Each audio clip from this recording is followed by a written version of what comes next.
नमस्कार विद्यार्थी मित्रांनो, मी सहदेव सावके तुम्हा सर्वांचं स्वागत करतो एस जे फार्मा या युट्यूब चॅनलमध्ये. तसंच आपलं जे ऍप्लिकेशन आहे एस जे फार्मा या ऍप्लिकेशन मध्ये. विद्यार्थी मित्रांनो, आज आपण फार्माकोलॉजीचा एक महत्वाचा टॉपिक बघणार आहोत, जे की जिल्हा परिषद भरतीसाठी महत्वाचा आहे, तसाच बाकीच्या फार्मा कॉम्पिटिटिव्ह एक्झाम जे आहेत त्यांच्यासाठी सुद्धा हा महत्वाचा आहे. तर त्या टॉपिकचं नाव काय आहे विद्यार्थी मित्रांनो?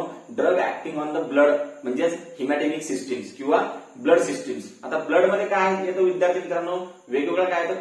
कोॲग्युलेशन वगैरे येतं, त्यानंतर वेगवेगळ्या ब्लड सेल्स वगैरे येतात. तर यांच्यावर ऍक्ट होणारे जे ड्रग्स असतात तेच आपल्याला कशामध्ये बघायचे आहेत? या ड्रग ऍक्टिंग ऑन हिमॅटॉलॉजीवर.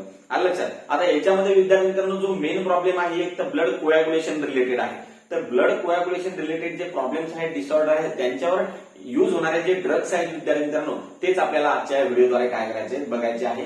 आणि यावर विद्यार्थी मित्रांनो एक्झाम मध्ये 100% प्रश्न विचारला जातो. तर ते कशा प्रकारचे प्रश्न विचारले जातात ते सुद्धा आपल्याला बघायचं आहे. विद्यार्थी मित्रांनो बघा, जे ब्लड कोॲग्युलेशन रिलेटेड जे प्रॉब्लेम्स आहेत, म्हणजे ब्लड फ्लो रिलेटेड प्रॉब्लेम्स आहेत, म्हणजे एकतर ब्लिडिंग किंवा मग विद्यार्थी मित्रांनो कोॲग्युलेशन, थ्रोम्बस फॉर्मेशन किंवा मग एम्बोलस फॉर्मेशन, तर याच्यावरच ऍक्ट होणारे ड्रग आपल्याला याच्यामध्ये बघायचे आहेत. तर त्याच्यामध्ये विद्यार्थी मित्रांनो 3 प्रकारचे महत्वाचे ड्रग्स आहेत. एक म्हणजे अँटी प्लेटलेट ड्रग, यांचा काय रोल आहे तुम्हाला मी सांगणारच आहे, त्याच्यावर कसे प्रश्न येतात ते सुद्धा सांगणार आहे. त्यानंतर अँटी कोॲग्युलंट्स, अँटी कोॲग्युलंट्स कुठे कुठे युज होतात, अँटी कोॲग्युलंट्स कोणकोणते आहेत, त्याचं क्लासिफिकेशन, याच्यावर कशा प्रकारचा प्रश्न येतो हे सुद्धा मी सांगणार आहे. त्यानंतर विद्यार्थी मित्रांनो थ्रोम्बोलायटिक्स, थ्रोम्बोलायटिक्स हे सुद्धा आपण जेव्हा एखादा थ्रोम्बाई वगैरे असतात त्याला लायसिस करण्यासाठी आपण थ्रोम्बोलायटिक वापरतो. हे सुद्धा कशा कशामध्ये युज होतात आणि कोणकोणते त्यांचे एक्झाम्पल्स आहेत हे सुद्धा आपण या व्हिडिओद्वारे बघणार आहोत. पण आता हे तिन्ही एकाच व्हिडिओमध्ये काढणं एवढं मोठं लेक्चर्स आपण घेऊ शकत नाही, कारण की तुम्ही सुद्धा बोर होऊन जासाल. त्याच्यामुळे विद्यार्थी मित्रांनो आजच्या व्हिडिओमध्ये याच्यातलं फक्त एकच क्लासिफिकेशन आणि त्याच्यावर कशा प्रकारचे प्रश्न येतात खूप इम्पॉर्टंट आहे, तर तेच आपण बघणार आहोत. आणि ते म्हणजे विद्यार्थी मित्रांनो अँटी प्लेटलेट ड्रग किंवा अँटी थ्रोम्बोटिक्स. काय? अँटी प्लेटलेट ड्रग किंवा अँटी थ्रोम्बोटिक्स. सगळ्यात अगोदर विद्यार्थी मित्रांनो तुम्हाला हे माहित असायला पाहिजे की अँटी प्लेटलेट जे ड्रग्स आहेत तर ते कशासाठी युज होतात. मग तुम्हाला जर विचारलं which of the following condition is treated by anti platelet drug किंवा in which of the following condition anti platelet drugs are very useful, असं जर तुम्हाला विचारलं, सिंपल क्वेश्चन आहे पण तुम्हाला माहित असायला पाहिजे. बघा विद्यार्थी मित्रांनो, अँटी प्लेटलेट ड्रग कशासाठी युज करतात? तर एक म्हणजे विद्यार्थी मित्रांनो बघा काय, MI च्या प्रोफायलॅक्सिससाठी, मायोकार्डियल इन्फार्क्शन, त्यालाच आपण काय म्हणतो विद्यार्थी मित्रांनो? हार्ट अटॅक आहे ना, त्यालाच आपण काय म्हणतो? Heart attack. तर हार्ट अटॅकच्या प्रोफायलॅक्सिससाठी, मायोकार्डियल इन्फेक्शन प्रोफायलॅक्सिससाठी आपण अँटी प्लेटलेट ड्रग युज करतो. तुम्हाला सगळ्यात महत्वाची कंडिशन माहित असायला पाहिजे. दुसरी म्हणजे विद्यार्थी मित्रांनो स्ट्रोक मध्ये, काय स्ट्रोक मध्ये सुद्धा आपण काय युज करतो? अँटी प्लेटलेट ड्रग युज करतो. आता या दोघांमध्ये मेन मेकॅनिझम कसं आहे अँटी प्लेटलेट ड्रगचं तुम्हाला माहित असायला पाहिजे. बघा हे कशामुळे होतात? आपल्या ब्लड व्हेसलमुळे, ब्लड व्हेसल्स मध्ये थ्रोम्बस असल्यामुळे, म्हणजे प्लेटलेटचा गोळा तयार होणे त्याला आपण थ्रोम्बस म्हणतो. तर हे असल्यामुळे जर आपली ब्लड व्हेसल या थ्रोम्बसमुळे ब्लॉक झाली तर आपल्या वेगवेगळ्या जे बॉडी सेल्स आहेत तर ते त्यांना जे एनर्जी, ग्लुकोज किंवा जेही समजा न्यूट्रिएंट्स आहेत, ऑक्सिजन, ते पोहोचणार नाही. त्याच्यामुळे ते टिश्यू डेड होऊन जातील आणि वेगवेगळे प्रॉब्लेम येऊ शकतात. जसं की for example myocardial infarction, heart attack कशामुळे येतो? कोरोनरी आर्टरीमुळे. कोरोनरी आर्टरीमध्ये जर थ्रोम्बस फॉर्म झाला तर त्याच्यामुळे मायोकार्डियल इन्फेक्शन होऊ शकतं. स्ट्रोक कशामुळे येतो? ब्रेन स्ट्रोक वगैरे, ब्रेनच्या ब्लड व्हेसल्समुळे, ब्रेनच्या आर्टरीज मध्ये जर एखादा थ्रोम्बस असला तर त्याच्यामुळे ब्रेनला जे होणारा ब्लड सप्लाय आहे तो काय होईल? रेस्ट्रिक्ट होईल. आणि ब्लड सप्लाय रेस्ट्रिक्ट झाला याचा अर्थ न्यूट्रिएंट, ऑक्सिजन हे पोहोचणार नाही. त्याच्यामुळे सुद्धा स्ट्रोक येऊ शकतात. तर हे प्रिव्हेंट करण्यासाठीच आपण काय युज करतो? Anti platelet drug. मग आता हे थ्रोम्बस जे आहे विद्यार्थी मित्रांनो हा तयार कसा होतो हे आपल्याला माहित असायला पाहिजे आणि हे एक्झाम मध्ये विचारतात. बघा विद्यार्थी मित्रांनो महत्वाचा टॉपिक आहे. बघा हाताला पुस्तक थोडं आहे. बघा ही जी ब्लड व्हेसल आहे विद्यार्थी मित्रांनो, थ्रोम्बस कशाला म्हणायचं आणि एम्बोलस कशाला म्हणायचं तर हे पेपरमध्ये येतात. What is the difference between thrombus आणि एम्बोलस. मग तुम्हाला जर विचारलं की थ्रोम्बस खालीलपैकी कोणता आहे, म्हणजे समजून घ्या तुम्हाला प्रश्न कसा येऊ शकतो. बघा जेव्हा हे ब्लड व्हेसल्स आहेत याच्यामध्ये आपले जे प्लेटलेट असतात विद्यार्थी मित्रांनो, प्लेटलेट, हे प्लेटलेट काय होतात? ऍग्रिगेट होतात, एकत्र येतात आणि त्याचा एक काय तयार होतो? थ्रोम्बस तयार होतो. आणि याच्यावर विद्यार्थी मित्रांनो काय? फिब्रिनचा क्लॉट तयार होतो. फिब्रिन तुम्हाला माहित असेल, फिब्रिन कोॲग्युलेशन पाथवेमध्ये सगळ्यात शेवटी फिब्रिन तयार होतं ना, आणि ते फिब्रिन इनसोल्युबल असतं, त्याचा काय होतो, गोळा तयार होतो ना, त्याला आपण थ्रोम्बस म्हणतो. बघा, हे प्लेटलेटच्या वरून फिब्रिनचा काय होतो, लेअर तयार होतो आणि थ्रोम्बस तयार होतो. आणि जेव्हा हा थ्रोम्बस म्हणजे रक्ताचा गोळा, त्याला आपण त्याच्यामध्ये प्लेटलेट्स असतात आणि वरून लेअर कशाचा असतो, थ्रोम्बस फिब्रिनचा.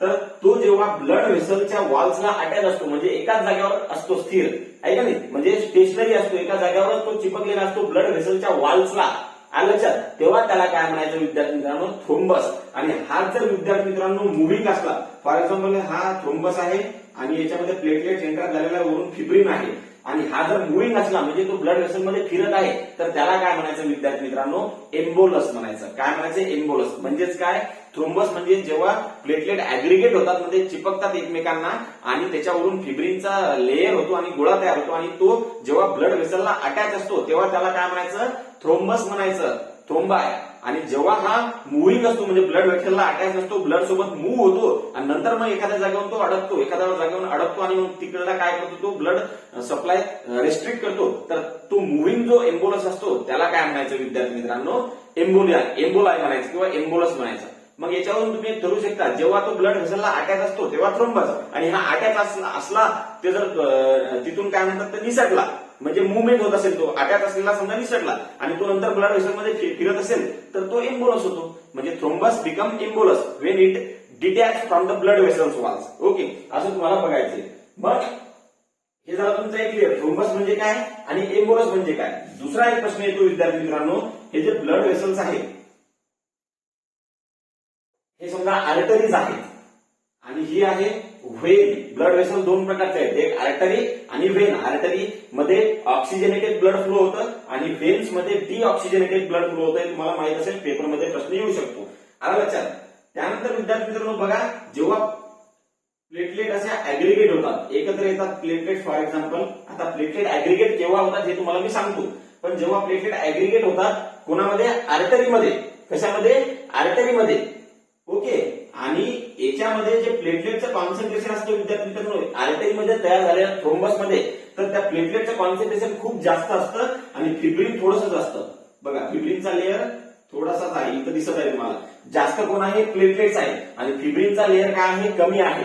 ओके, आणि जेव्हा व्हेन मध्ये असं तयार होतं प्लेटलेटचं ऍग्रिगेशन, तर बघा इथं प्लेटलेट्स हे आहेत आणि फिब्रिन जो आहे, बघा काय दिसत तुम्हाला, याच्यामध्ये क्लिअर डिफरन्स दिसत असेल तुम्हाला. ही आहे आर्टरी आणि ही आहे व्हेन.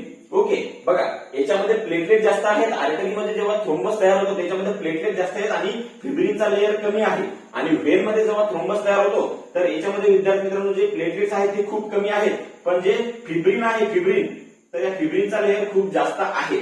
ओके, आता हे तुम्हाला लक्षात यायला पाहिजे किंवा जेव्हा मग प्लेटलेट इथं जास्त आहेत तर याच्यावर कोणते ड्रग इफेक्टिव्ह राहतील, इथं काय जास्त आहे, प्लेटलेट. मग या थ्रोम्बस मध्ये विद्यार्थी मित्रांनो अँटी प्लेटलेट ड्रग इफेक्टिव्ह राहतील. मग तुम्हाला विचारू शकतात किंवा तुम्हाला माहित असायला पाहिजे, जेव्हा आर्टरीमध्ये विद्यार्थी मित्रांनो थ्रोम्बस असतो तर आर्टरीमध्ये थ्रोम्बसमध्ये प्लेटलेटचा प्लग जास्त असतो, फिब्रिन कमी असतो, म्हणून याच्यामध्ये आर्टेरियल थ्रोम्बोसिस मध्ये, कशामध्ये, आर्टेरियल थ्रोम्बोसिस मध्ये कोणते ड्रग इफेक्टिव्ह आहेत, तर अँटी प्लेटलेट. कोणते, अँटी प्लेटलेट. मग तुम्हाला पेपरमध्ये असा प्रश्न येऊ शकतो, which of the following drug is most powerful or drug of choice in the काय, आर्टेरियल थ्रोम्बोसिस.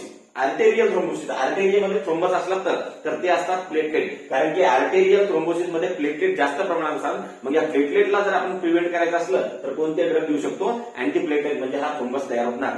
त्यानंतर व्हेन मध्ये विद्यार्थी मित्रांनो बघा, इथं फिब्रिनचा लेअर जास्त आहे. फिब्रिन, कोणता लेअर जास्त आहे, फिब्रिनचा लेअर. मग याच्यामध्ये कोणते ड्रग यूज होतील, जे फिब्रिन प्रिव्हेंट करतील, या फिब्रिनलाच तयार होऊ देणार नाहीत. मग असे ड्रग कोणते आहेत, फिब्रिनला प्रिव्हेंट करणारे. कोॲग्युलेशन पाथवेमध्ये सगळ्यात शेवटी काय तयार होतं, कोॲग्युलेशन पाथवेमध्ये सगळ्यात शेवटी तयार काय होतं, तर फिब्रिन तयार होतं, आणि तो इन्सोल्युबल असतो, त्याच्यामुळे काय होतं, त्याची गाठ तयार होते रक्ताची. मग फिब्रिन जर प्रिव्हेंट करायचं असेल तर कोणते ड्रग यूज करायचे, ते कोॲग्युलेशन पाथवेला इनिबिट करणारे, आणि कोॲग्युलेशन पाथवेला इनिबिट करणारे ड्रग कोणते आहेत, अँटी कोॲग्युलंट. कोणते, अँटी कोॲग्युलंट. मग दुसरा प्रश्न तुमचा येतो, व्हेनस थ्रोम्बोसिस जर असलं, व्हेन मध्ये जर थ्रोम्बस असला तर व्हेनस थ्रोम्बोसिस मध्ये कोणते ड्रग इफेक्टिव्ह आहेत, तर ते कोणते आहेत, अँटी कोॲग्युलंट. कोणते, अँटी कोॲग्युलंट. म्हणून तुमच्या इथं दोन प्रश्न महत्वाचे काय झालेले आहेत विद्यार्थी मित्रांनो, क्लिअर झालेले आहेत की आर्टेरियल थ्रोम्बोसिस जर असलं विद्यार्थी मित्रांनो तर त्याच्यामध्ये अँटी प्लेटलेट ड्रग इफेक्टिव्ह असतात आणि जर व्हेनस थ्रोम्बोसिस जर असलं तर त्याच्यामध्ये अँटी कोॲग्युलंट प्रिव्हेंट असतात. कारण की अँटी कोॲग्युलंट फिब्रिनचं काय करतात, प्रिव्हेंशन करतात ना. आणि फिब्रिन जास्त कशाच्या थ्रोम्बसमध्ये आहे तर व्हेनच्या थ्रोम्बसमध्ये, आणि प्लेटलेट जास्त कशा आहेत आर्टेरीमध्ये. आर्टेरियल थ्रोम्बोसिस मध्ये अँटी प्लेटलेट आणि व्हेनस थ्रोम्बोसिस मध्ये विद्यार्थी मित्रांनो अँटी कोॲग्युलंट ड्रग युज होतात. हे तुम्हाला काय करायचंय, ध्यानात ठेवायचं आहे. ओके. त्याच्याही नंतर विद्यार्थी मित्रांनो बघा, बाकीचं चालू करण्याच्या अगोदर थोडंसं आपण महत्वाचं बघूयात की प्लेटलेट ऍग्रिगेशन कसं होतं. प्लेटलेट ऍग्रिगेशन कसं होतं, जेव्हा विद्यार्थी मित्रांनो आपली ब्लड वेसल असते, बघा इथं ब्लड वेसल आहे, ही ब्लड वेसल जेव्हा काय होते विद्यार्थी मित्रांनो, रप्चर होते. म्हणजे हे ब्लड वेसलची जी वाल आहे समजा, तर ही रप्चर झाली, इथे इंजुरी झाली, म्हणजे ब्लड एंडोथेलियमला काय झालं, इंजुरी झाली. तर याच्याद्वारे काही सबस्टन्सेस रिलीज केल्या जातात. काय सबस्टन्सेस रिलीज केल्या जातात, थ्रोम्बोक्सिन वगैरे आहे का नाही. तर हे सबस्टन्सेस रिलीज झाल्यानंतर जे ब्लड सर्क्युलेशन मध्ये सर्क्युलेटिंग प्लेटलेट असतात त्याला आपण रेस्टिंग प्लेटलेट म्हणतो. तर ते या इंजुरीच्या साईटवर काय होतं विद्यार्थी मित्रांनो, अट्रॅक्ट होतात आणि इथं काय होतात, ऍग्रिगेट चिपकतात जाऊन. ओके. त्याच्यामुळे इथून जे ब्लड फ्लो म्हणजे इंजुरी झाल्यामुळे जो ब्लड फ्लो होत होता, ब्लड फ्लो, तर तो ब्लड फ्लो काय झाला, प्रिव्हेंट झाला. कशामुळे, हे प्लेटलेट जे आहेत ते इंजुरीच्या साईटवर त्या एंडोथेलियम मध्ये जाऊन काय झालं, ऍग्रिगेट झाल्या, तिथे चिपकल्या आणि ते त्यांनी एंडोथेलियम बंद करून टाकला आणि ब्लडचा फ्लो कमी केला. पण विद्यार्थी मित्रांनो हा जो प्लेटलेट ऍग्रिगेशन पासून जे ब्लड स्टॉप झालेलं असतं हे एक टेम्पररी स्टॉपेज असतं. काय, टेम्पररी स्टॉपेज. ओके. पण मग विद्यार्थी मित्रांनो आपल्या शरीरामध्ये वेगवेगळे क्लॉटिंग फॅक्टर असतात, त्याच्यामध्ये कोॲग्युलेशन पाथवे असतो, त्याच्यामध्ये फिब्रिन तयार होतं. जेव्हा फिब्रिनचा लेअर याच्यावर चढतो ना, फिब्रिनचा लेअर, काय फिब्रिनचा लेअर याच्यावर चढला तर हे झालं परमनंट स्टॉपेज. मग त्याच्यानंतर काय होतं, हे एंडोथेलियम काय होतं, हील होतं. अगोदर काय येतात, इंजुरी झाल्यानंतर प्लेटलेट येतात, त्या इंजुरीच्या साईडवर चिपकतात जाऊन, म्हणजे ब्लड फ्लो बंद करतात, म्हणजे ब्लिडिंग बंद करतात. पण ते टेम्पररी असतं. आपण जर त्याला असं स्प्रेस केलं, फॉर एक्झाम्पल इथं आपण काय केलं, थोडंसं कट लागलेला आहे, याच्यावर प्लेटलेटचं ऍग्रिगेशन स्टार्टिंगला झालं, स्टार्टिंगलाच लगे होतं. ते ऍग्रिगेशन झाल्यानंतर आपण असं प्रेस केलं तर रक्त बाहेर येऊ शकतं, कारण की तो प्लेटलेटचा प्लग जो असतो तो असतो टेम्पररी, म्हणजे तात्पुरता, तो निघून जाऊ शकतो. पण एकदा जर त्याच्यावर फिब्रिनचा लेअर चढला तर मग तुम्ही कितीही प्रेस जरी केलं तर ते ब्लड फ्लो होणार नाही, कारण तो असतो परमनंट स्टॉपेज. मग काय होतं विद्यार्थी मित्रांनो, हे जे एंडोथेलियम आहे, हे एंडोथेलियम इंजोर झालं होतं, रप्चर झालं होतं ब्लड वेसलचं, याच्या ब्लड वेसल्स मधून ब्लिडिंग होत होतं. मग हा एंडोथेलियम काय होतो, हील होतो, म्हणजे पूर्णपणे बरा होतो. मग या फिब्रिनचं काही काम आहे का, या फिब्रिन लेअरचं किंवा प्लेटलेट ऍग्रिगेशनचं काही काम आहे का, काहीच नाहीये. मग विद्यार्थी मित्रांनो काय असतं, आपल्या शरीरामध्ये प्लाझ्मिनोजन असतात, प्लाझ्मिनोजन. ओके. तर प्लाझ्मिनोजन ऍक्टिव्हेट होतो आणि ते काय, त्याचं प्लाझ्मिनोजनचं कन्व्हर्सन कशामध्ये होतं, प्लाझ्मिन मध्ये. कशामध्ये, प्लाझ्मिन. आणि हा प्लाझ्मिन काय करतो, या फिब्रिनला काय करतो, डिझॉल्व्ह करून टाकतो. मग प्लाझ्मिननं जर फिब्रिन डिझॉल्व्ह केलं तर फिब्रिनचा लेअर काय होईल, निघून जाईल आणि हे प्लेटलेट जे आहेत ते पुन्हा डिऍक्टिव्हेट होऊन जातील, ऍग्रिगेशन त्यांचं इनिबिट होईल आणि काय होईल, नंतर ब्लड फ्लो सुरळीत चालू राहील आणि प्लेटलेट सुद्धा निघून जाऊन आपल्या ब्लडमध्ये फ्लो होतील. ओके. म्हणजे काय होतं, जेव्हा इंजुरी होतं त्या इंजुरीच्या साईडच्या जे एंडोथेलियम असतं ब्लड वेसल्स, तर ते ब्लड वेसल्स रप्चर होतात, त्याच्यामुळे ब्लिडिंग होतं. ओके. मग ब्लिडिंग स्टॉप करण्यासाठी अगोदर तिथं प्लेटलेट जाऊन काय होतात, साचतात, ऍग्रिगेट होतात. मग हे प्लेटलेट जेव्हा ऍग्रिगेट होतात तर हे असतं टेम्पररी स्टॉपेज. पण याला परमनंट स्टॉपेज करण्यासाठी नंतर आपल्या ब्लड कोॲग्युलेशन पाथवेतून फिब्रिन तयार होतं, त्या ब्लड प्लेटलेटच्या वरून कव्हरिंग फिब्रिनचं येतं, तो झाला परमनंट स्टॉपेज. पण विद्यार्थी मित्रांनो मग नंतर आपलं एंडोथेलियम जे ब्लड इंजुरी जी झालेली इंजुरी, एंडोथेलियम ब्लड वेसलचं ते हील होतं, हील म्हणजे पूर्णपणे बरं होतं. बरं झाल्याच्या नंतर त्या जे थ्रोम्बस तयार झालेला आहे फिब्रिन सोबत प्लेटलेट अटॅक असलेला, तर ते गरजेचं आहे का नाही, मग तो काढण्यासाठी आपल्या शरीरामध्ये प्लाझ्मिनोजन असतात, त्या प्लाझ्मिनोजनचं ऍक्टिव्हेशन होऊन प्लाझ्मिन तयार होतं आणि हे प्लाझ्मिन काय करतं, त्या फिब्रिनच्या क्लॉटला काय करतं विद्यार्थी मित्रांनो, डिझॉल्व्ह करतं. त्याच्यामुळे त्या फिब्रिनच्या आतमध्ये असलेल्या प्लेटलेट आहे त्यानंतर पुन्हा सर्क्युलेट होतात आणि ब्लड फ्लो सुरळीत चालू जातं आणि एंडोथेलियम तर हील झालेलंच आहे, ब्लड वेसलची इंजुरी हील झालेलीच आहे, मग ब्लड फ्लो पुन्हा सुरळीत होतो. हे नॉर्मल प्रोसेस आहे. मग कधी कधी काय होतं विद्यार्थी मित्रांनो, आपल्या शरीरामध्ये काही डिफेक्टिव्ह प्रोसेसेस झाल्यामुळे हे थ्रोम्बस जे आहे हे पक्का चिपकलेला असतो आणि तो प्लाझ्मिनोजन ऍक्टिव्हेटर आपल्या शरीरामध्ये जे नॉर्मल्स आहेत प्लाझ्मिन्स, त्यानं काय होतं, डिटॅच होत नाही किंवा डिझॉल्व्ह होत नाही. मग त्याच्यासाठी किंवा अशा कंडिशन्स मध्ये आपण काय देतो, वेगवेगळे अँटी कोॲग्युलंट देतो किंवा फिब्रिनोलायटिक्स देतो. ओके. किंवा मग विद्यार्थी मित्रांनो अँटी प्लेटलेट देतो थ्रोम्बसचं फॉर्मेशन प्रिव्हेंट करण्यासाठी. ओके. तर अशा प्रकारचे ड्रग युज करतो. ही झाली डिटेल इन्फॉर्मेशन विद्यार्थी मित्रांनो. आता आपल्याला बघायचं आहे अँटी प्लेटलेट ड्रग. बघा विद्यार्थी मित्रांनो, अँटी प्लेटलेट ड्रग जे आहे तर ते विद्यार्थी मित्रांनो आहे 4 प्रकारचे. किती? 4 प्रकारचे. आता अँटी प्लेटलेट ड्रगवर 100% क्लासिफिकेशन, युजेसवर, साईड इफेक्टवर प्रश्न पेपरमध्ये विचारला जातो.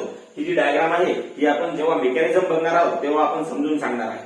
ओके, बघा विद्यार्थ्यांनो, अँटीप्लेटलेट ड्रग हे 4 प्रकारचे आहेत. पहिले म्हणजे थ्रोम्बोक्सिन A2 इनिबिटर. आता हे थ्रोम्बोक्सिन A2 ला इनिबिट केल्यामुळे काय होतं, अँटीप्लेटलेट इफेक्ट आपल्याला भेटतो. पण मग थ्रोम्बोक्सिन A2 सिंथेसाइज कसं होतं, त्याचं म्हणजे या थ्रोम्बस फॉर्मेशन मध्ये काय, म्हणजे हे काय आहे, रोल काय, हे आपल्याला बघावं लागेल ना. त्याचं एक्झाम्पल ऍस्पिरिन आहे, हे तुम्हाला माहित आहे. म्हणजे हे मी तर सांगणार बाबा, थ्रोम्बोक्सिन A2 इनिबिटरचं जर एक्झाम्पल विचारलं, हा एकतर अँटीप्लेटलेट ड्रग आहे आणि कशाचं एक्झाम्पल आहे, थ्रोम्बोक्सिन A2 इनिबिटरचं. कोण, ऍस्पिरिन, हे तुम्हाला येईल. पण मग याचा रोल काय आहे नेमका, ते आपल्याला माहित असायला पाहिजे ना. बघा विद्यार्थी मित्रांनो, जे प्लेटलेट असतात, ते प्लेटलेट जेव्हा ऍक्टिव्हेट होतात ना, तर ते ऍग्रिगेट व्हायला तयार होतात. काय होतात, ऍग्रिगेट होतात. आणि हे ऍग्रिगेशन कशामुळे होतं, मेन थ्रोम्बोक्सिन A2 मुळे. कशामुळे, थ्रोम्बोक्सिन A2.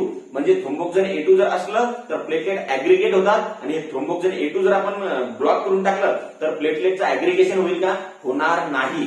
म्हणजे ब्लड फ्लो सुरळीत चालू राहील, प्लेटलेट पण सुरळीत फ्लो होतील.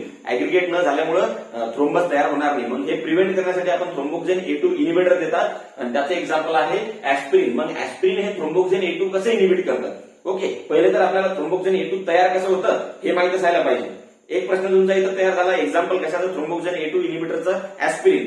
ओके, मग तुम्हाला विचारू शकतात की mechanism of action of aspirin, तर काय, it inhibit the thromboxane A2 synthesis. काय, it inhibit the thromboxane A2 synthesis, हे तुम्हाला माहिती आहे तुम्हाला. मग आता थ्रोम्बोक्सिन A2 तयार कसं होतं, बघा आपल्या शरीरामध्ये काय असतात, मेम्ब्रेन्स असतात, फॉस्फोलिपिड आहे का नाही. त्या मेम्ब्रेन मध्ये काय असतं, फॉस्फोलिपिड म्हणजे PL, फॉस्फोलिपिड. या फॉस्फोलिपिड पासून काय तयार होतं, अरॅचिडोनिक ऍसिड. काय, अरॅचिडोनिक ऍसिड म्हणजे AA. त्याच्यानंतर विद्यार्थ्यांना या अरॅचिडोनिक ऍसिड पासून याच्यावर एक एन्झाईम ऍक्ट होतं, कोणतं, कॉक्स नावाचं आणि लॉक्स नावाचं, म्हणजे सायक्लो ऑक्सिजनेस आणि लिपो ऑक्सिजनेस. बघा जर कॉक्स, बघा इथं हे कॉक्स जर ऍड झाला विद्यार्थ्यांनो, कॉक्स, तर काय काय तयार होतं, प्रोस्टाग्लॅन्डिन G2H2, आणि या प्रोस्टाग्लॅन्डिन G2H2 पासून नंतर मग थ्रोम्बोक्सिन A2, प्रोस्टाग्लॅन्डिन I2, PGI2, नंतर PGF2, E2 आणि D2. यांचं आपल्याला काही करायचं नाही, फक्त आपल्याला महत्वाचं आहे थ्रोम्बोक्सिन A2. आणि हे थ्रोम्बोक्सिन A2 काय करते विद्यार्थ्यांनो, थ्रोम्बोक्सिन A रिसेप्टरवर ऍक्ट होतं आणि प्लेटलेटचं ऍग्रिगेशन करून आणतं. मग हे थ्रोम्बोक्सिन A2 जर आपल्याला सिंथेसिस याचं प्रिव्हेंट करायचं असलं, ऍग्रिगेशनसाठी म्हणजे प्लेटलेटचा क्लॉट तयार होण्यासाठी कोण रिस्पॉन्सिबल आहे, थ्रोम्बोक्सिन A2. मग या थ्रोम्बोक्सिन A2 ला जर आपण काय करून टाकलं, सिंथेसिस ब्लॉक केलं तर प्लेटलेट ऍग्रिगेशन होईल का, नाही. मग ब्लड मध्ये क्लॉट तयार होईल का, थ्रोम्बस तयार होईल का, नाही. म्हणून हे कोणते ड्रग आहेत, अँटीप्लेटलेट ड्रग आहे. ओके, मग आता याला ब्लॉक करायचं आपल्याला, थ्रोम्बोक्सिन A2 तयार होऊ द्यायच नाही. कशापासून तयार व्हायला, अरॅचिडोनिक ऍसिड पासून. कोणत्या एन्झाईमद्वारे विद्यार्थी मित्रांनो, तर सायक्लो ऑक्सिजनेज एन्झाईमद्वारे, म्हणजे कॉक्स या एन्झाईमद्वारे. कोणत्या, कॉक्स. मग हे कॉक्स एन्झाईम जर आपण इनिबिट केलं तर, हे जे कॉक्स एन्झाईम आहे हे जर आपण इनिबिट केलं, ब्लॉक केलं, तर काय होईल, या अरॅचिडोनिक ऍसिड पासून प्रोस्टाग्लॅन्डिन्स तयार होणार नाहीत आणि थ्रोम्बोक्सिन A2 सुद्धा होणार नाही. म्हणजे प्लेटलेटचं ऍग्रिगेशन सुद्धा होणार नाही. मग कॉक्स इनिबिटर कोण आहे, तर ते आहे ऍस्पिरिन. मग ऍस्पिरिन कसं थ्रोम्बोक्सिन A2चं सिंथेसिस प्रिव्हेंट करतं, तर by blocking the COX enzyme, म्हणजे सायक्लो ऑक्सिजनेस एन्झाईम. आणि जे ऍस्पिरिन आहे विद्यार्थी मित्रांनो, इट ब्लॉक्स सायक्लो ऑक्सिजनेस इरिव्हर्सिबली. काय, इरिव्हर्सिबली, म्हणजे एकदा जर त्यांनी हे ब्लॉक केलं तर पुन्हा ते कॉक्स कामच करू शकत नाही. नवीन जर कॉक्स सिंथेसाइज झालं तर तेच काम करून टाकेल. मग ठीक आहे, आपला हाच महत्वाचा प्रश्न होता की आपण जर थ्रोम्बोक्सिन A2चं सिंथेसिस प्रिव्हेंट केलं तर आपल्याला अँटी प्लेटलेट इफेक्ट भेटतो. कारण की थ्रोम्बोक्सिन A2 जे आहे हे प्लेटलेटच्या ऍग्रिगेशनसाठी महत्वाचं आहे, म्हणून याला आपण थ्रोम्बोक्सिन A2 ला इनिबिट करू A2 ला, आणि आपलं अँटी प्लेटलेट इफेक्ट आपल्याला भेटेल. ओके, आणि हे कशाद्वारे आपण घडून आणतो, bye ऍस्पिरिन. And aspirin block the cyclooxygenase enzyme. That's why the arachidonic acid is not converted into the prostaglandins, and then thromboxane A2 synthesis is get inhibited. आणि आपल्याला अँटीप्लेटलेट इफेक्ट भेटतो. ओके, मग पेपर मध्ये तुम्हाला प्रश्न विचारतात की मेकॅनिझम ऑफ ऍक्शन ऑफ काय, ऍस्पिरिन, तर काय आहे, इट ब्लॉक्स सायक्लोऑक्सिजनेस एन्झाईम. आणि सायक्लोऑक्सिजनेस एन्झाईम ब्लॉक जर करते असं जर उत्तर दिलं तर ते उत्तर राहील. किंवा मग डबल एक ऑप्शन दिलं ज्यामध्ये it inhibit the synthesis of thromboxane A2, तर ते पण बरोबर राहील. फायनल काय आहे, फायनल इफेक्ट कोणता आहे, inhibition of thromboxane A2 synthesis, तर तेच आपलं राईट उत्तर राहील. पण इथं तुम्हाला कन्फ्युजन साठी एक ते अजून ऑप्शन देतात, इट इनिबिट म्हणजे aspirin inhibit the enzyme thromboxane A2 synthetase, तर नाही. Aspirin does not inhibit the enzyme thromboxane A2 synthetase. Aspirin inhibit the enzyme cyclooxygenase, आणि cyclooxygenase inhibit झाल्यामुळे प्रोस्टाग्लॅन्डिन तयार होणार नाही, नंतर मग थ्रोम्बोक्सिन A2 तयार होणार नाही. पण असा प्रश्न विचारू शकतात की which of the following is inhibited by the aspirin. तर थ्रोम्बोक्सिन A2 सिंथेसिस म्हणजे थ्रोम्बोक्सिनचं A2चं सिंथेसिस इनिबिट करतात, पण does not inhibit the thromboxane A2 synthetase enzyme. हे ध्यानात ठेवायचं आहे तुम्हाला. ऍस्पिरिन इनिबिट द सायक्लोऑक्सिजनेज, एवढं ध्यानात ठेवायचं आहे तुम्हाला. ओके. त्यानंतर विद्यार्थी मित्रांनो ऍस्पिरिनचे साईड इफेक्ट तुम्हाला माहित असायला पाहिजे. ऍस्पिरिन 2-3 प्रकारचे साईड इफेक्ट देतात. एक म्हणजे ब्लिडिंग, कारण की हे अँटी प्लेटलेट इफेक्ट आणि platelet are important for the blood stoppage, आणि प्लेटलेटला जर आपण इनिबिट करत असेल तर ब्लिडिंग होऊ शकतं. मग त्याचा साईड इफेक्ट कोणता आहे? ब्लिडिंग. तो म्हणजे गॅस्ट्रो इंटेस्टिनल ब्लिडिंग सुद्धा होऊ शकतं. आलं लक्षात. त्यानंतर विद्यार्थी मित्रांनो ऍस्पिरिनचा एक साईड इफेक्ट आहे स्टीव्हन जॉन्सन सिंड्रोम. ही रिॲक्शन सुद्धा ऍस्पिरिन देऊ शकतं. त्यानंतर विद्यार्थी मित्रांनो रेज सिंड्रोम हे सुद्धा ऍस्पिरिनद्वारे दिल्या जाते. ओके. हे त्याचे साईड इफेक्ट आहेत, हे तुम्हाला ध्यानात ठेवायचे आहेत. त्यानंतर विद्यार्थी मित्रांनो अजून एक याच्यामध्ये प्रश्न विचारतात की ऍस्पिरिनचा किती डोस, कारण की ऍस्पिरिन हा non steroidal anti inflammatory drug सुद्धा आहे. तर तोच नॉन स्टिरॉइडल अँटी इन्फ्लॅमेटरी सुद्धा आहे आणि अँटी प्लेटलेट सुद्धा आहे. तर याचा किती डोस विद्यार्थी मित्रांनो अँटी प्लेटलेट ऍक्शन देतो? बघा, lower doses of aspirin act as a antiplatelet. म्हणजे ऍस्पिरिनचा कोणता डोस द्यायला पाहिजे जर आपल्याला अँटीप्लेटलेट ऍक्शन पाहिजे असेल तर लोअर डोज. कोणता? Lower doses of aspirin is use as a antiplatelet. आणि ते म्हणजे किती विद्यार्थी मित्रांनो? बघा, 25 ते 325 मिलीग्राम.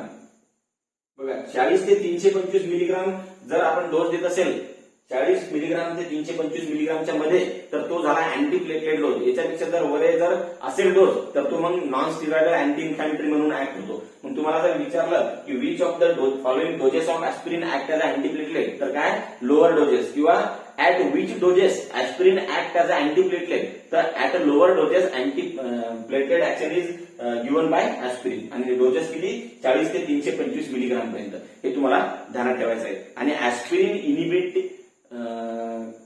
कॉक्स इरिव्हर्सिबली. एकदा जर कॉक्स इनिबिट केला तर पुन्हा त्याला होऊ देत नाही, म्हणजे इरिव्हर्सिबली करतात. ओके.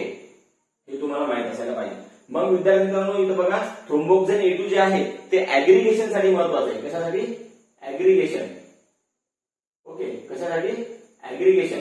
पण हे जे प्रोस्टाग्लॅन्डिन आहे, तर प्रोस्टाग्लॅन्डिन I2 म्हणजे PGI2, यालाच आपण प्रोस्टासायक्लिन म्हणतो. ध्यानात ठेवायचं. प्रोस्टासायक्लिनचा सिम्बॉल जर विचारला तुम्हाला, prostacyclin which of the following is a prostacyclin जर विचारलं, त्याच्यामध्ये PGH2, PGG2, PGE2 वगैरे जर दिलं, तर PGI2 म्हणजे प्रोस्टासायक्लिन. आणि हे ऍग्रिगेशन इनिबिट करण्यासाठी असतात. कशासाठी? ऍग्रिगेशन इनिबिट करण्यासाठी. म्हणजे थ्रोम्बोक्सिन A2 हे ऍग्रिगेशन घडून आणतात प्लेटलेटचं, आणि प्रोस्टाग्लॅन्डिन I2 हे ऍग्रिगेशन इनिबिट करतात. हे बघा, I फॉर इनिबिशन ऑफ ऍग्रिगेशन आणि A फॉर ऍग्रिगेशन, ऍक्टिव्हेशन ऑफ ऍग्रिगेशन. हे ध्यानात ठेवायचं आहे. मग आता तुम्ही म्हणसाल सर कॉक्स आपण इथे इनिबिट केला, तर मग थ्रोम्बोक्सिन A2 पण इनिबिट व्हायला लागलं आणि PGI2 पण इनिबिट व्हायला लागलं. मग आपल्याला इफेक्ट कसं काय भेटणार? कारण की अँटी ऍग्रिगेटरी इफेक्ट भेटायला लागला आणि ऍग्रिगेटरी इफेक्ट भेटायला लागला. दोन्ही तर इफेक्ट भेटायला लागले. मग अँटी प्लेटलेट ऍक्शन भेटणार कशी? बघा, थ्रोम्बोक्सिन A2 कोणाद्वारे सिंथेसाइज केलं जातं? प्लेटलेटद्वारे. आणि प्लेटलेटमध्ये न्यूक्लियस नसतं, ते आपलं स्वतःचं सायक्लो ऑक्सिजनेज इनिबिट करू शकत नाही. म्हणून थ्रोम्बोक्सिन A2 ची लेवल कमी होईल. पण विद्यार्थी मित्रांनो, PGI2 हे कोणाद्वारे सिंथेसाइज केलं जातं? ब्लड व्हेसलचे एंडोथेलियम, म्हणजे ब्लड व्हेसलच्या जे वॉल्स आहेत त्याच्याद्वारे हे प्रोस्टाग्लॅन्डिन I2 म्हणजे प्रोस्टासायक्लिन सिंथेसाइज केल्या जातात. मग हे दोन्ही अगोदर इनिबिट होतात, पण जे ब्लड व्हेसलचे एंडोथेलियम आहे त्याच्यामध्ये न्यूक्लियस असतं, ते आपलं स्वतःचं सायक्लो ऑक्सिजनेज एन्झाईम पुन्हा सुद्धा तयार करू शकतात. मग पुन्हा जर तयार केलं तर अगोदर समजा जेव्हा आपण ऍस्पिरिन देऊ तर थ्रोम्बोक्सिन A2 सुद्धा कमी होईल, प्रोस्टासायक्लिन I2 सुद्धा कमी होईल, म्हणजे इफेक्ट भेटणार नाही. पण नंतर काय होईल विद्यार्थी मित्रांनो? PGI2 जे आहे याचं कॉन्सन्ट्रेशन थोड्या वेळानं वाढून जाईल. म्हणजे फक्त आपल्याला काय होतं? अँटी ऍग्रिगेटरीज इफेक्ट भेटेल. कसा भेटेल? अँटी ऍग्रिगेटरी इफेक्ट भेटेल, जे की आपल्याला पाहिजे अँटी प्लेटलेट, म्हणजे ऍग्रिगेशन न होऊ देणारा इफेक्ट. आणि थ्रोम्बोक्सिन A2 ऍग्रिगेशन साठी महत्वाचा असतो, मग त्याच्यामुळे आपण तो इनिबिट करून ठेवला. एवढं ध्यानात ठेवा. थोडं कन्फ्युजन तुम्हाला वाटेल, पण एक ध्यानात ठेवा, PGI2 म्हणजे prostacyclin is responsible for the aggregation inhibition, म्हणजे इनिबिशन ऑफ ऍग्रिगेशन. ऍग्रिगेशनला इनिबिट करतात प्लेटलेटच्या. आणि thromboxane A2 is responsible for the aggregation. एवढं ध्यानात ठेवायचं तुम्हाला. याचं पहिले आपलं जे ऍस्पिरिनचं आहे ते झालेलं आहे. त्यानंतर बघा विद्यार्थी मित्रांनो, याच्यामध्ये बघा इथं सांगायचं ही पूर्ण काय आहे? प्लेटलेट आहे.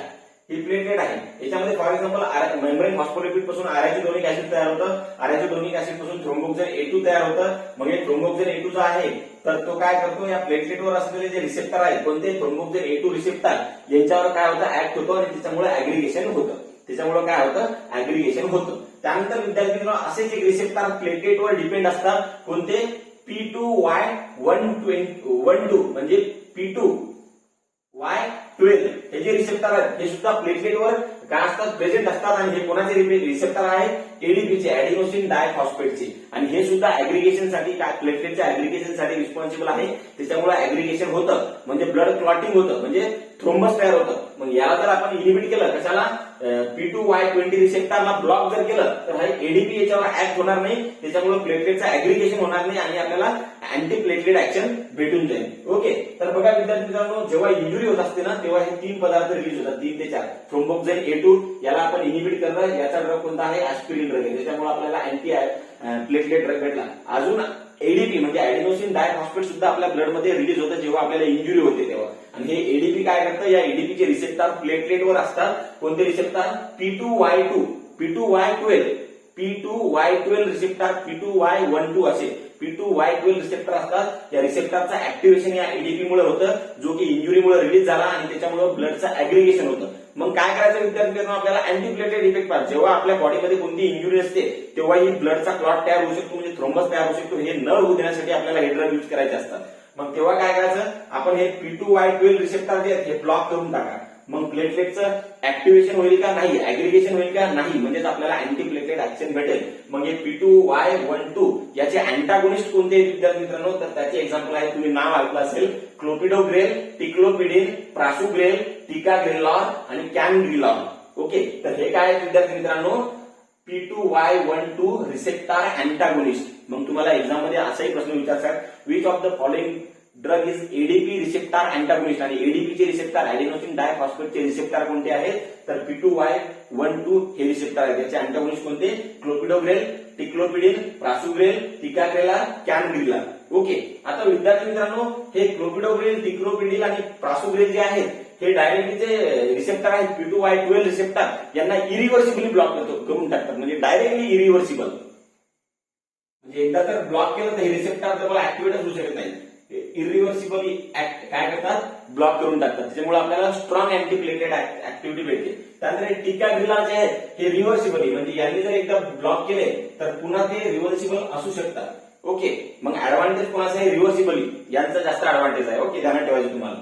याच्यामध्ये विद्यार्थ्यांना असं तुम्हाला प्रश्न विचारतात की जे क्लोपिडोग्रेल आहे तर हे कशाचं एक्झाम्पल आहे, तर ते कशाचं आहे, अँटी प्लेटलेट. पण कसं ऍक्ट होतं, by blocking receptor of ADP. आणि ते रिसेप्टर कोणते, P2Y12 रिसेप्टर्स. ओके, याच्यामध्ये विद्यार्थी मित्रांनो जे क्लोपिडोग्रेल बद्दल अजून जर सांगायचं म्हणणं झालं तर क्लोपिडोग्रेल बद्दल एक प्रश्न येतो की which of the following is prodrug. तर हे क्लोपिडोग्रेल जे आहे हा प्रोड्रग आहे. काय आहे, क्लोपिडोग्रेल इज अ प्रोड्रग. बघा, क्लोपिडोग्रेल आणि टिक्लोपिडिन हे दोन्ही प्रोड्रग आहेत. हे जे प्रोड्रग असतात ना हे जेव्हा मेटाबोलाइज होतात तेव्हा ते ऍक्टिव्हेट होतात. ओके, आणि नंतर मग आपल्याला काय भेटते, ऍक्शन भेटते. ओके, मग हे कोणकोणते प्रोड्रग, तर क्लोपिडोग्रेल हा एक प्रोड्रग आहे. म्हणजे हा जर आपण घेतला आणि याचं मेटाबॉलिझमच झालं नाही तर आपल्याला इफेक्ट भेटणार नाही, कारण की मेटाबॉलिझम झाल्याच्या नंतर याचा ऍक्टिव्ह ड्रग तयार होतो, कारण की हा आहे प्रोड्रग. तसंच हा टिक्लोपिडिन जो आहे, टिक्लोपिडिन हा सुद्धा काय आहे, प्रोड्रग आहे. मग यांचं जेव्हा मेटाबॉलिझम होईल विद्यार्थी मित्रांनो आणि तेव्हाच आपल्याला काय भेटतं, अँटी प्लेटलेट ऍक्शन भेटू शकते, कारण की they are the prodrugs. They have to be activated by metabolism. आणि यांचं मेटाबॉलिझम होण्यासाठी एक एन्झाईम रिस्पॉन्सिबल असतो, कोणतं, CYP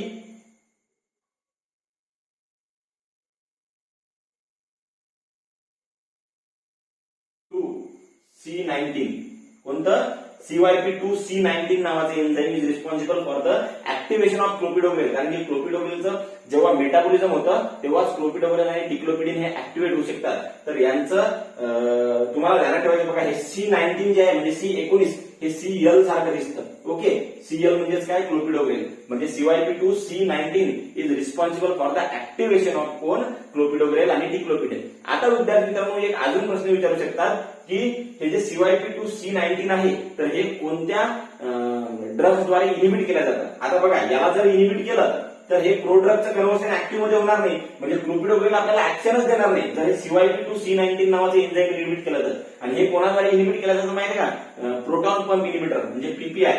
प्रोटॉन पंप इनिबिटर तुम्हाला ओमिप्राझोल वगैरे माहिती असेल ना, ओमिप्राझोल, लॅन्सोप्राझोल, हे काय आहे, प्रोटॉन पंप इनिबिटर आहे. तर हे काय करतात, या एन्झाईमला इनिबिट करतात आणि हे जर एन्झाईम इनिबिट झालं विद्यार्थी मित्रांनो तर क्लोपिडोग्रेल ऍक्टिव्हेटच होऊ शकत नाही. म्हणून विद्यार्थी मित्रांनो डॉक्टरांनी किंवा फार्मसीनी पण लक्ष द्यायचं, एखाद्या डॉक्टरने जर चुकीने जरी प्रिस्क्राईब केलं काय, क्लोपिडोग्रेल दिलं अँटीप्लेटलेट एजंट म्हणून, कशासाठी, मायोकार्डियल इन्फेक्शन प्रिव्हेंट करण्यासाठी प्रोफायलॅक्सिस मध्ये, पण सोबत त्याला PPI दिलं, ऍसिडिटी होते त्याला बाकीच्या ड्रग म्हणून, सोबत त्याला PPI दिलं, तर विद्यार्थी मित्रांनो त्याच्यामध्ये त्या क्लोपिडोग्रेलचा काहीच इफेक्ट होणार नाही आणि हार्ट अटॅक होण्याचे त्याला चान्सेस असू शकतात. Because action of clopidogrel require metabolism and that metabolism is done by which enzyme, cytochrome 2C19, CYP2C19. Okay, CYP2C19. तर विद्यार्थी मित्रांनो हे एन्झाईम जे आहे हे कोणाद्वारे इनिबिट केलं जातं, ओमिप्राझोल आणि पॅन्टोप्राझोल. म्हणून क्लोपिडोग्रेल आणि डिक्लोपिडिन सोबत ओमिप्राझोल, पॅन्टोप्राझोल कधीही देत नाहीत, कारण की यांचं मेटाबॉलिझम व्हायला होण्यासाठी जे एन्झाईम रिस्पॉन्सिबल आहे त्यालाच ते ब्लॉक करून टाकतात. त्याच्यामुळे ते प्रोडक्ट जे आहेत ते तसेच राहतील, मेटाबॉलाइज होणार नाहीत आणि आपल्याला ऍक्शनच भेटणार नाही. ओके, मग जर विद्यार्थ्यांनो पण त्या पेशंटमध्ये ऍसिडिटीची खूपच तक्रार आहे तर मग काय करायचं, तर तुम्हाला जर देणं गरजेचंच आहे तर तुम्ही पॅन्टोप्राझोल आणि रॅबेप्राझोल हे दोन देऊ शकता याच्यामध्ये PPI मधले. का, कारण की they have lowest affinity toward the blockage of CYP2C19. Okay, म्हणजेच सायटोक्रोम P2C19 हे जे एन्झाईम आहे याला कमीत कमी इनिबिट करणारे जे प्रोटॉन पंप इनिबिटर आहेत ते रॅबेप्राझोल आणि पॅन्टोप्राझोल आहेत. जर द्यायचं असेल तुम्ही ते देऊ शकता, पण ओमिप्राझोल, लॅन्सोप्राझोल वगैरे तर बिलकुलच द्यायचं नाही, कारण ते स्ट्रॉंगली इनिबिट करतात कोणाला, CYP2C19 ला, आणि त्याच्यामुळे मेटाबॉलिझम होणार नाही क्लोपिडोग्रेल आणि डिक्लोपिडिनचं, आणि आपल्याला काय भेटणार नाही विद्यार्थी मित्रांनो, ऍक्टिव्हिटी भेटणार नाही. आलं लक्षात. मग तुम्हाला हे ध्यानात ठेवायचंय, क्लोपिडोग्रेल, डिक्लोपिडिन आणि प्रासिग्रेल हे इरिव्हर्सिबली काय इनिबिट करतात, या रिसेप्टरला, हे तुम्हाला ध्यानात ठेवायचंय. क्लोपिडोग्रेल आणि डिक्लोपिडिन हे प्रोड्रग आहे. पण विद्यार्थी मित्रांनो तुम्हाला विचारलं मग डिक्लोपिडिनचा साईड इफेक्ट, तर थ्रोम्बोसायटोपेनिया. डिक्लोपिडिनचा एक साईड इफेक्ट आहे तो म्हणजे थ्रोम्बोसायटोपेनिया, हे ध्यानात ठेवायचंय.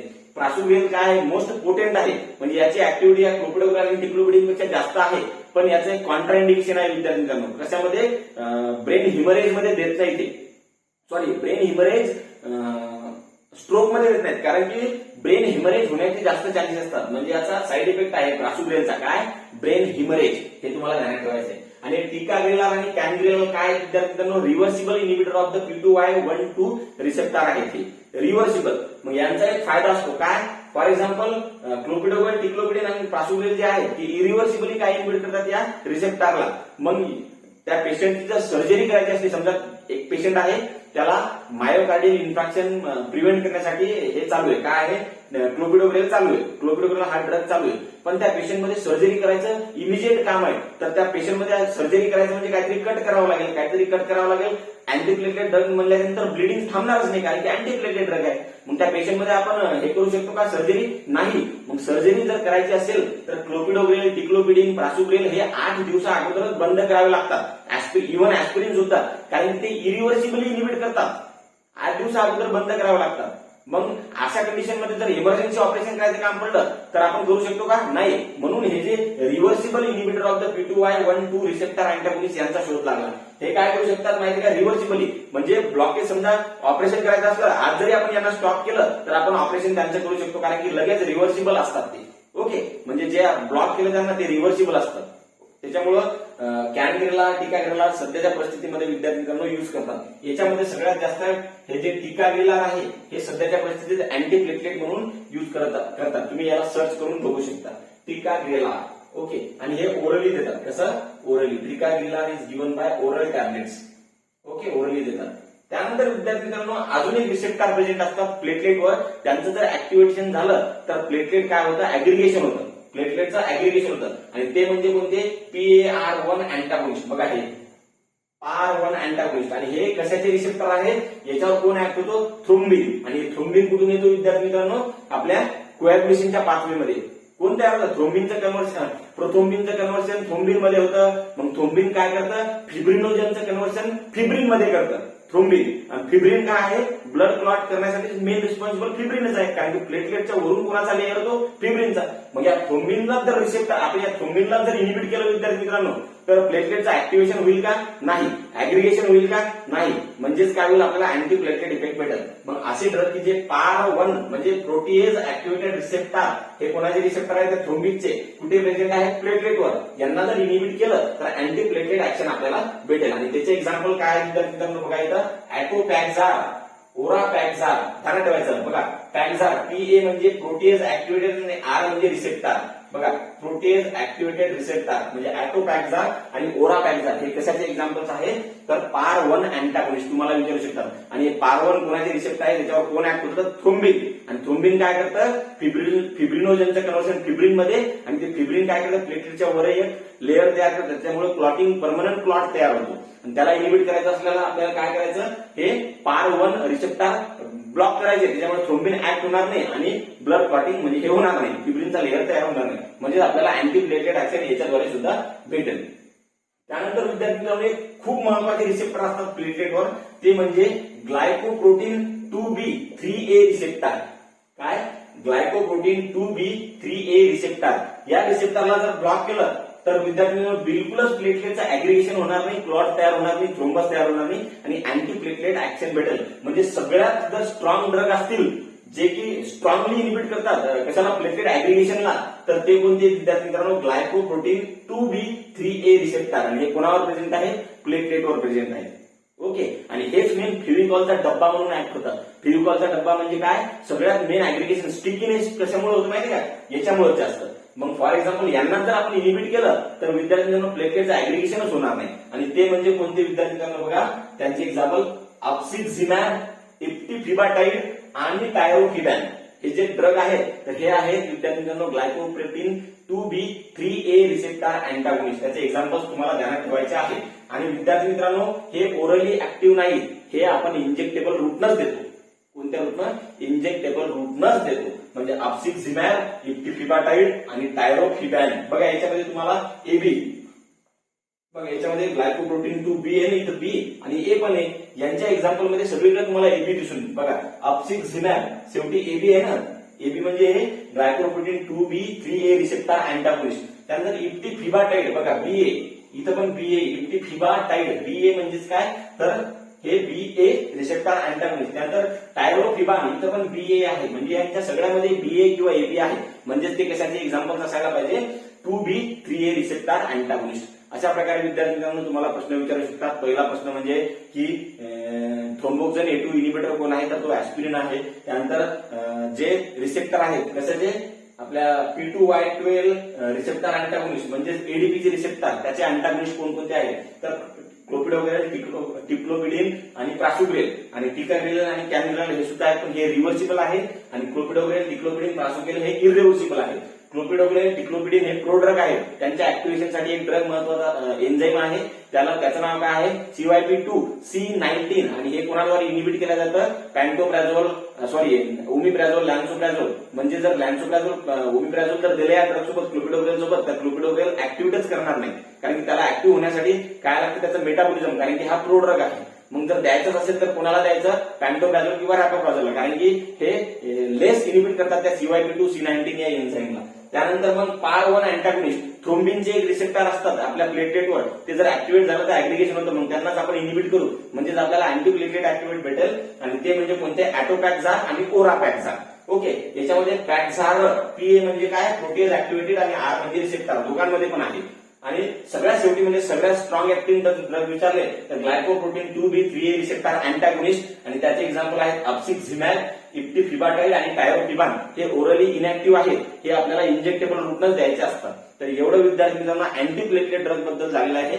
महत्वाचे सगळे प्रश्न आपण याच्यामध्ये काय केलेले आहेत, डिस्कस केलेले आहेत. याच्यानंतर आपण अँटी कोॲग्युलंट आणि थ्रोम्बोलायटिक हे बघणार आहे. जय हिंद, जय महाराष्ट्र.